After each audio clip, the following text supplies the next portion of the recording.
Warga perumahan Simpenan dihebohkan dengan kemunculan api yang cukup besar dari area lahan kosong milik warga yang dipenuhi rumput ilalang. Nyaris masuk ke area pemukiman warga perumahan Simpenan, tepatnya di Desa Cidadap, Kecamatan Simpenan. Menurut Acing Ismail, Komandan Pos Damkar Pelabuhan Ratu mengatakan, peristiwa kebakaran lahan kosong yang dipenuhi dengan rumput alang-alang tersebut diduga sengaja dibakar oleh oknum yang tidak bertanggung jawab untuk membuka lahan pertanian. Akibat peristiwa pembakaran lahan tersebut, api menjalar seluas 1 hektar dan nyaris masuk ke pemukiman warga yang ada di perumahan Simpenan.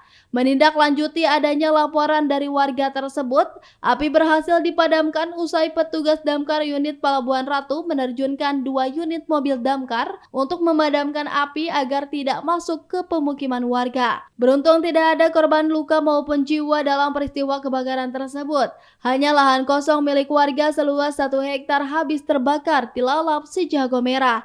Dirinya menghimbau kepada masyarakat saat memasuki musim kemarau seperti saat ini, jangan membuka lahan pertanian dengan cara dibakar. Dikhawatirkan api bisa masuk ke area pemukiman warga.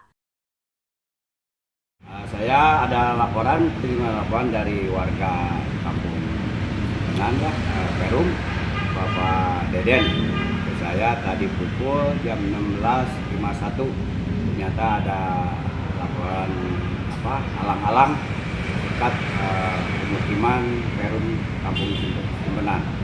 Tadi hasil dievaluasi ke saya itu dari pembakaran sengaja yang punya lahan. Untuk area pertanian mungkin Pak ya? Iya betul. Kenapa untuk kerusakan ada apa saja Pak tadi Pak? Atau awal kronologis yang punya lahan itu yang punya lahan di situ membakar lahannya. Jadi meluas itu ke lahan-lahan yang lain. Sempat masuk ke pemukiman warga, ke area pemukiman nggak Pak? Ya, kalau tidak dibantu oleh kami akan meluas ke pemukiman Perum itu. Dari Simpenan, Kabupaten Sukabumi, Indra Sopyan melaporkan.